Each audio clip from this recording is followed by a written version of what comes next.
Dati maliit na bagay lang iniiyakan natin. Malabal at sibuyas na agad nasasaktan.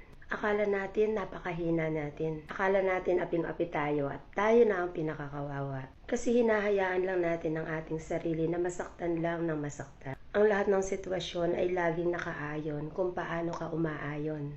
Hindi nangangahulugan ang pagtigil ng orasan ang bawat pagpatak ng ulan. Bawat sitwasyon ay may kanya-kanyang tugtugin na dapat nasayawan. Samantalahin ang mga bawat pagkakataong ikay may lakas, buhay at walang karamdaman. Humakbang sa mga bukas na pintuan ng mga oportunidad na nasa iyo ng harapan. Dahil kapag Diyos ang nagbukas, ay hindi maisasara ni numan. Gayon din naman kapag ang pinto ay kanyang isinara, ay wala na makapagbubukas kailanman. Magagawa mo ay gawin na at wag nang ipagpabukas pa.